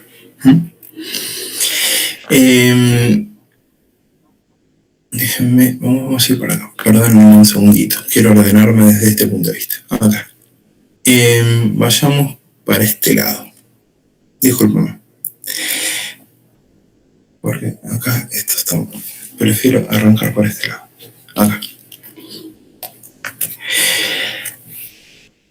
Fíjense que en lo que hace a los socios y el vínculo que los socios tienen con la sociedad, más allá de lo que estuvimos mencionando hasta recién, los derechos y las obligaciones de los socios, como dice el propio artículo 36, comienzan desde la fecha fijada en el contrato de la sociedad, ¿sí? Entonces, los derechos y las obligaciones que los propios socios establezcan en este contexto van a estar comenzar desde la fecha en que el propio contrato establezca. Y lo que me interesa mencionar respecto de esto tiene una relación directa respecto de algunas cuestiones que estuvimos viendo en la reunión de ayer, que, bueno, en algunos casos es importante mencionar, ¿sí? Porque, bueno, nosotros hicimos identificación de algunos elementos particulares y, bueno, es importante resaltar algunas cuestiones que hacen a sus dinámicas. Fíjense que nos dice que en lo que hace a los actos anteriores, dice, sin perjuicio de ello, responden también los socios respecto a los actos realizados en nombre o por cuenta de la sociedad por quienes hayan tenido hasta entonces su representación y administración de acuerdo a lo que se dispone para cada tipo de la sociedad. Y luego se aboca, en cuanto a los socios y las relaciones con la sociedad, cuestiones vinculadas a la mora en el aporte y a sanciones. Y nos dice, el socio que no cumple con el aporte en las condiciones convenidas incurre en mora por el mero vencimiento del plazo y debe resarcir los daños e intereses. Si no tuviera plazo fijado, el aporte es exigible desde la inscripción de la sociedad. La sociedad podrá excluirlo sin perjuicio de la reclamación judicial del afectado o exigir el cumplimiento del aporte. Esto es algo que de alguna manera mencionamos en el día de ayer. Recuerden que el aporte es un compromiso de realizar un ingreso de un valor respecto de la sociedad y que eso eventualmente debe integrarse. En el caso de que no se cumpla el aporte, como habíamos mencionado en el transcurso del día de ayer, la sociedad puede exigirle y emplazarlo a ingresar ese aporte y emplazarlo a ingresar los daños e intereses correspondientes. Como mencionamos en el día de ayer, en el caso de no hacerlo, en algunos tipos societarios, como por ejemplo la SRL, los consocios pueden llegar a ser solidariamente responsables por la mora en el aporte si se transgrede los 2 años particularmente. En el caso de los bienes aportables, respecto de los aportes en particular, el 38 nos dice que los aportes pueden consistir en obligaciones de dar o de hacer, salvo para los tipos de sociedad en los que se exigen únicamente en obligaciones de dar. El cumplimiento del aporte deberá ajustarse a los requisitos impuestos por las leyes en lo que hace a las distintas naturalezas de los bienes. Por ejemplo, en el caso de que se otorgue un bien que a los efectos de su transmisión requiere una escritura pública, bueno, debe realizarse de esa manera. Cuando para la transferencia del aporte se requiere la inscripción en un registro, este se hará preventivamente a nombre de la sociedad en formación. Sí. Perdón, no entendí el tema de lo que dijo de responsabilidad del resto de los socios ante la mora en el aporte. Bueno, eso es en el caso de la responsabilidad. En el caso de la SRL, creo que es algo que en algún momento mencioné. Si usted recuerda, en el caso del SRL, principalmente cuando uno en líneas generales puede realizar aporte de bienes o aporte de dinero. Si uno realiza un aporte dinerario, el aporte puede integrarse un 25% en el momento de la confección del instrumento constitutivo y un 75% en un plazo mayor a 2 años. Y en el caso de los bienes deben integrarse, obviamente, ahí no puede haber diferimiento, sino que deben integrarse totalmente al momento original. En el caso de que el aporte de dinero no se integre al cabo de esos 2 años. En el caso de la SRL, más allá de las acciones que se puedan iniciar respecto de los socios que se encuentren en mora, los consocios van a tener una responsabilidad solidaria ilimitada por la falta del cumplimiento del aporte respecto de los otros, ¿sí?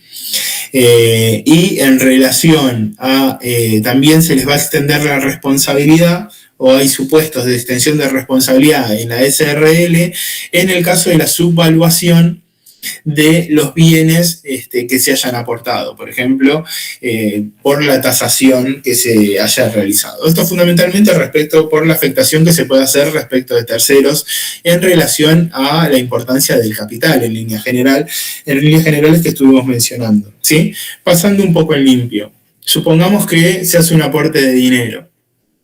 En ese aporte, cuando se plantea el aporte de dinero, se hace una suscripción por un X valor, donde se hace una integración de un 25% y el 75% en un plazo no mayor a 2 años. Si al cabo de 2 años ese 75% no se ingresa, los consocios tienen una responsabilidad solidaria ilimitada por esa falta de aporte. Otro supuesto de responsabilidad de extensión de responsabilidad para los socios de la sociedad de responsabilidad limitada son los casos en los cuales un socio aporta un bien que tiene que estar sujeto a una evaluación, ¿sí? Es un bien mueble. Entonces se aporta, por ejemplo, un bien mueble. En el caso de que lo haga y se lo tome por un determinado valor que es representativo de una porción del capital, y luego ese valor implica una subvaluación porque ese bien no le corresponde, realmente no se refleja en el valor por el cual originalmente fue incorporado el capital, o sea, realmente no tenía ese valor.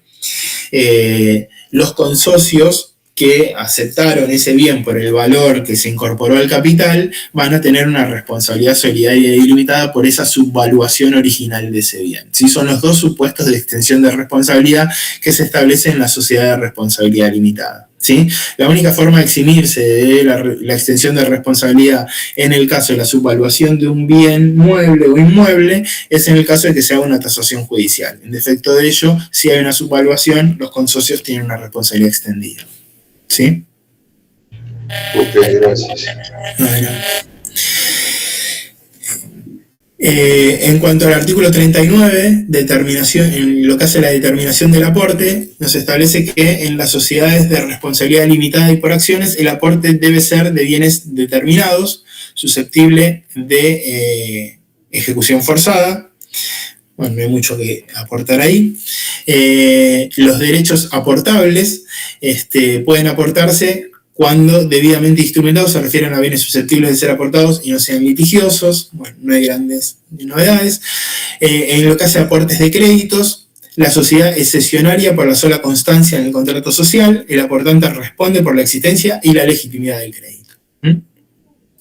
También se pueden aportar títulos valores cotizables en bolsa que podrán ser aportados por su valor de cotización. Acá tenemos una cotización que, bueno, tienen un valor transparente y va a ser a la fecha en la que se realice el aporte, ¿sí?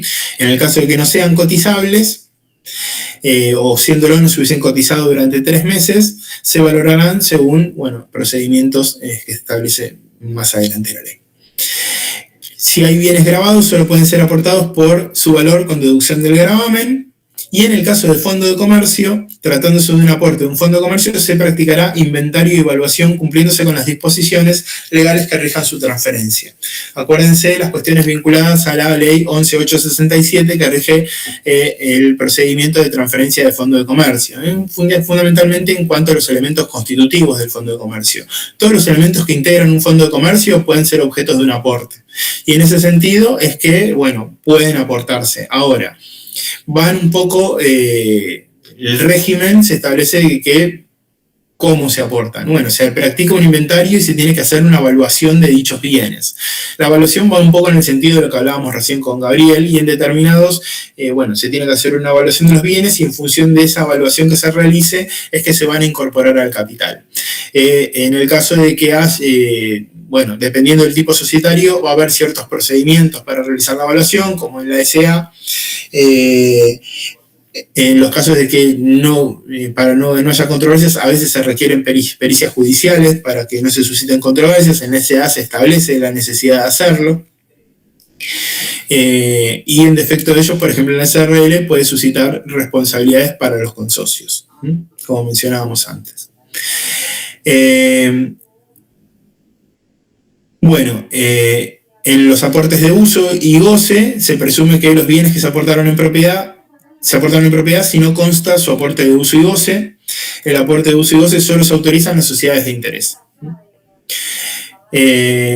Bueno, la evicción autoriza la exclusión del socio sin perjuicio de la responsabilidad por los daños ocasionados. Obviamente, en el caso de que se aporte un bien y surja la garantía de evicción, o sea que aparezca un tercero que plantee un mejor derecho respecto del bien aportado, bueno, eso autoriza la exclusión del socio en los términos del artículo 92 que vimos hace un rato. El socio responsable de la evicción podrá evitar la exclusión si reemplaza el bien por otro sustituible de igual especie y calidad.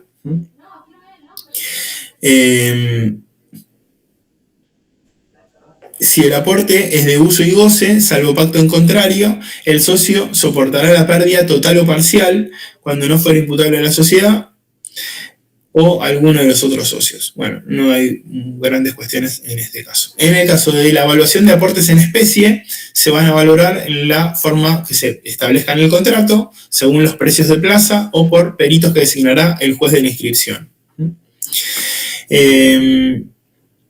Y bueno, de luego hay situaciones en particular respecto de las sociedades. Fíjense que en el artículo 51 se establece que los aportes en especie se van a valorar en la forma prevenida en el contrato o, bueno, eso es lo que mencionábamos recién. En las sociedades de responsabilidad limitada se indicarán en el contrato los antecedentes justificativos de la evaluación.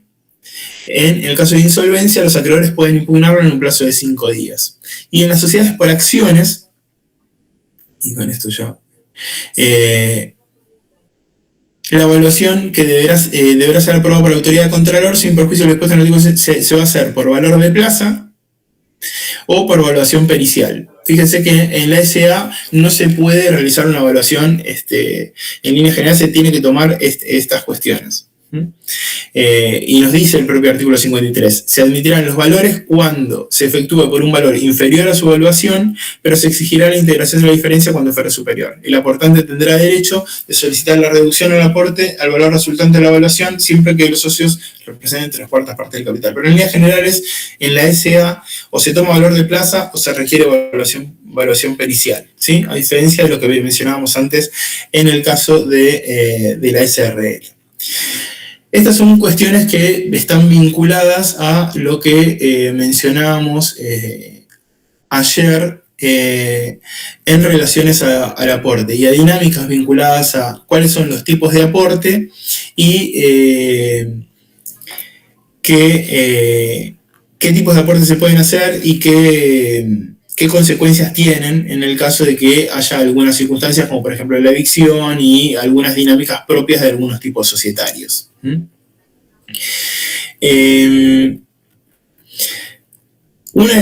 Algunas cuestiones, bueno, una de las últimas menciones que me interesaba mencionarles, y con esto ya voy cerrando, es en relación a la transmisión del estado de socio.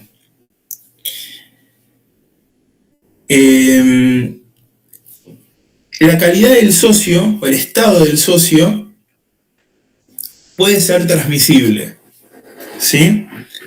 ¿Existe la posibilidad de transmitir la participación? Sí. Ahora, esto va a variar dependiendo del tipo societario, ¿sí? No todas las sociedades van a tener las mismas alternativas, ¿sí? O las mismas posibilidades de transmisibilidad. En líneas generales, las sociedades de capital van a tener libre transmisibilidad. O sea, no van va a existir incluso la prohibición de limitar la transmisibilidad. O sea, no se puede prohibir transmitir las cuotas, se podría llegar a limitar en determinadas circunstancias. Esto es algo que lo vamos a ver en la SA fundamentalmente, en la SRL también lo vamos a ver, donde no se puede prohibir transmitir las cuotas en la SRL y no se puede prohibir transmitir las acciones en la SA. En algunos casos se podría llegar a limitar. Esto es muchísimo más restrictivo en el caso de las sociedades personalistas, fundamentalmente por el vínculo que existe entre el socio y la sociedad, de la sociedad de que se trata, ¿sí? En líneas generales, en cuanto a las formas de transmisión, básicamente, bueno, puede ser a través de cesión de cuotas, en el caso del SRL, a través de la compraventa de acciones, bueno, eso a través de actos entre vivos, no habría en líneas generales ningún inconveniente desde ese punto de vista. También podría llegar a suscitarse como consecuencia del fallecimiento del socio o a través de acciones de ejecución forzada en algunos casos en particular. Como criterio, como concepto general, la calidad de socio o las porciones de capital que detente el socio en particular siempre pueden transmitirse. Bueno, la respuesta en líneas generales depende del tipo societario, ¿sí? En las sociedades capitalistas, en líneas generales, como les mencionaba recién, no hay inconvenientes, ¿sí? Como mucho se pueden establecer ciertas restricciones en particular. Cuanto más se acerque a los tipos personalistas, mayores van a ser las restricciones en virtud del vínculo que exista entre el socio y la sociedad en particular. Y en virtud de ello es que, bueno, las restricciones afloran desde ese punto de vista. Las restricciones o el fundamento de las restricciones que solemos encontrar en estos tipos societarios van a ser, bueno, la estabilidad de la organización, la confianza que existe y el respaldo del sujeto que se encuentra detrás de la sociedad en relación a terceros, o sea, o el sustento que ese sujeto le suele dar o el vínculo que existe entre ese sujeto y la sociedad en particular.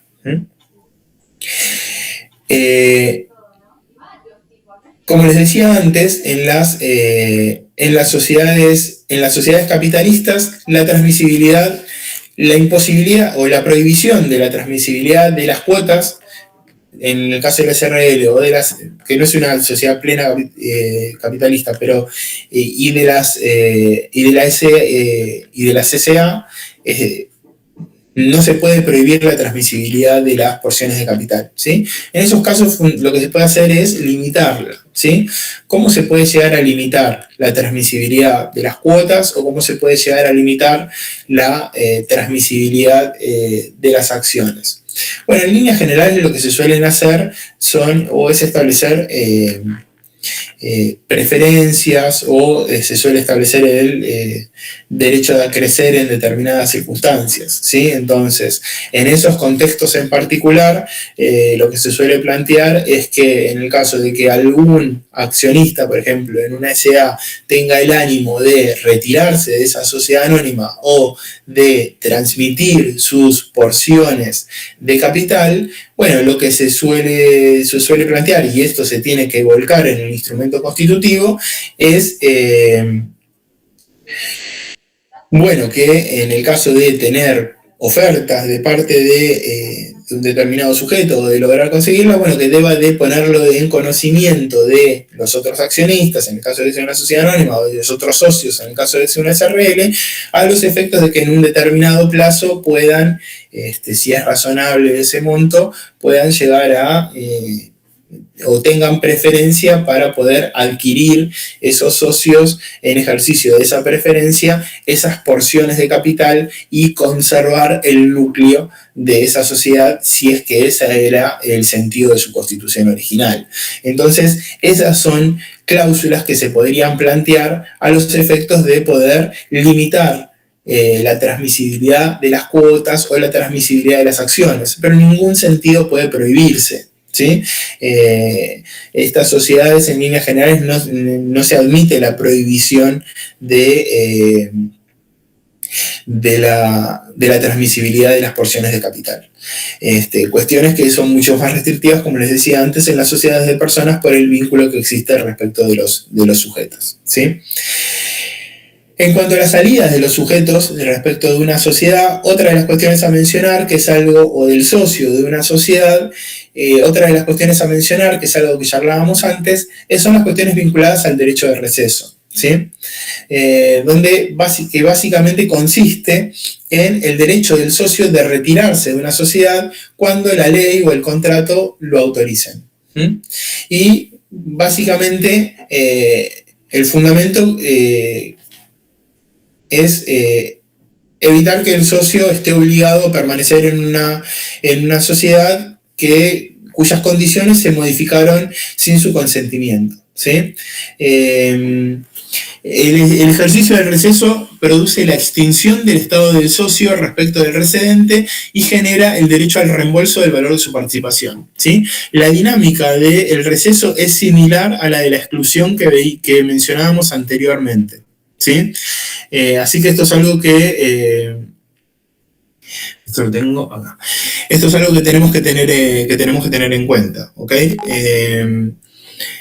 Básicamente, ¿cuándo puede operar o cuándo puede llegar a plantear el receso? Y bueno, fundamentalmente cuando se aumenta el capital significativamente, que básicamente generaría una obligación en el socio de hacer un desembolso que quizás no esté dispuesto a realizar, cuando hay una intención de modificar el objeto, ¿sí? Cuando hay una intención de abocarse a realizar modificaciones en la sociedad que no se condicen con el origen de la sociedad o la idea original en virtud de la cual la sociedad fue creada. Entonces, estas cuestiones traen consigo la posibilidad del socio de poder ejercer el derecho de receso, que básicamente, ¿qué trae como regla? ¿O qué le permite al socio?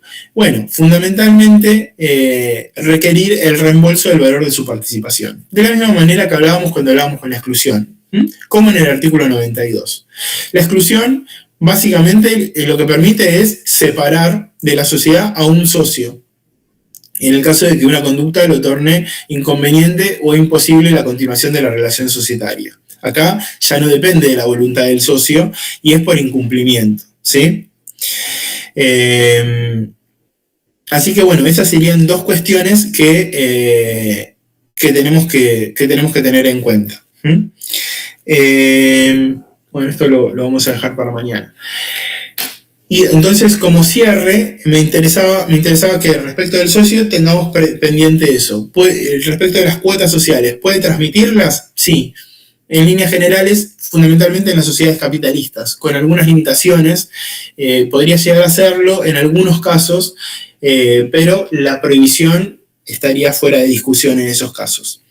En las sociedades personalistas, con severas restricciones, siempre van a depender del tipo en particular que luego vamos a ver cuando nos aboquemos a cada uno de ellos. Y luego, en cuanto al socio en particular, existen ciertas dinámicas a partir de las cuales el socio podría retirarse o salir de la sociedad, fundamentalmente a través de dos variantes: el derecho de receso y la exclusión, ¿sí? Que son dos alternativas, que en cuanto a las dinámicas de salida son similares, donde básicamente le van a tener que reembolsar la porción de capital, pero bueno, conceptualmente son diferentes, ¿sí? Esto es algo que hablábamos con la compañera, creo que Florencia, hace un rato cuando hablábamos de la sección cuarta al inicio de la reunión, ¿sí? Así que bueno, esto serían las cuestiones vinculadas al socio, vimos algunas cuestiones vinculadas al aporte, cuestiones vinculadas al interés social, luego de esto se los envío, luego por la tarde les envío las presentaciones vinculadas a los temas que nos quedan para las dos reuniones que nos quedan pendientes. Recuerden que el día viernes dejamos el último parcialito como para ya quedar ya en vista al parcial del próximo día martes. Y bueno, esto sería en líneas generales todo por hoy y ya retomamos mañana en el aula, ¿sí? Listo, profe, gracias. Gracias, profesor. Muchas gracias.